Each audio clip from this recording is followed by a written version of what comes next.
Bonjour et bienvenue sur Mon Financier. Nous sommes le lundi 22 septembre. La nouvelle du jour, vous la connaissez, c'est bien lui, voilà, coucou le revoilou, c'est Nicolas Sarkozy hier. Quelle performance d'acteur hier. Alors il a essayé de nous faire croire qu'il avait changé, alors il nous a joué le coup de je ne veux pas polémiquer. Alors au début tout s'est bien passé, il est resté très calme et puis à la fin il est reparti. Non, c'est dérapage, mais enfin on doit reconnaître au moins qu'il a une énergie, qu'il était radieux et on sentait qu'il est tellement dopé à la politique. Bon, finalement il ne peut pas vivre sans ça, et même s'il va se prendre des coups, eh bien il est très content. Alors celui qui est très content aussi, c'est François Hollande, parce que pendant 3 mois il ne va pas faire la une des journaux avec des titres comme le nul, il n'a rien fait, il ne vaut rien, puisque pendant 3 mois au moins on va entendre parler que de Nicolas Sarkozy.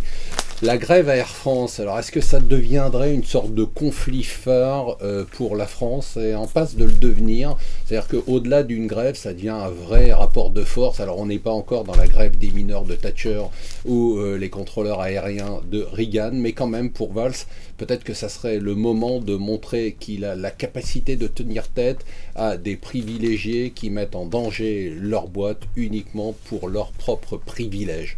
Voilà, donc c'est le conseil qu'on peut lui donner, même si ça a un impact sur l'économie. De toute façon, à la fin, c'est vous et moi qui allons payer, puisqu'il va falloir remettre de l'argent dans cette compagnie qui perd 15 millions d'euros et dont l'État a 16%.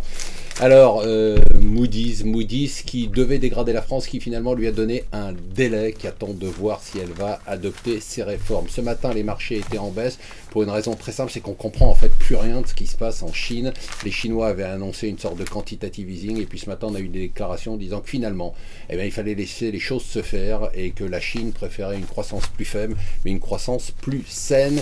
Et enfin, on a eu un G20 ambiance élection de Miss France avec des déclarations d'intention du genre il faut plus de violence dans le monde, la paix partout et plus de croissance sans mesures concrètes. C'était le G20 des ministres des Finances. Voilà, restez avec nous sur Mon Financier.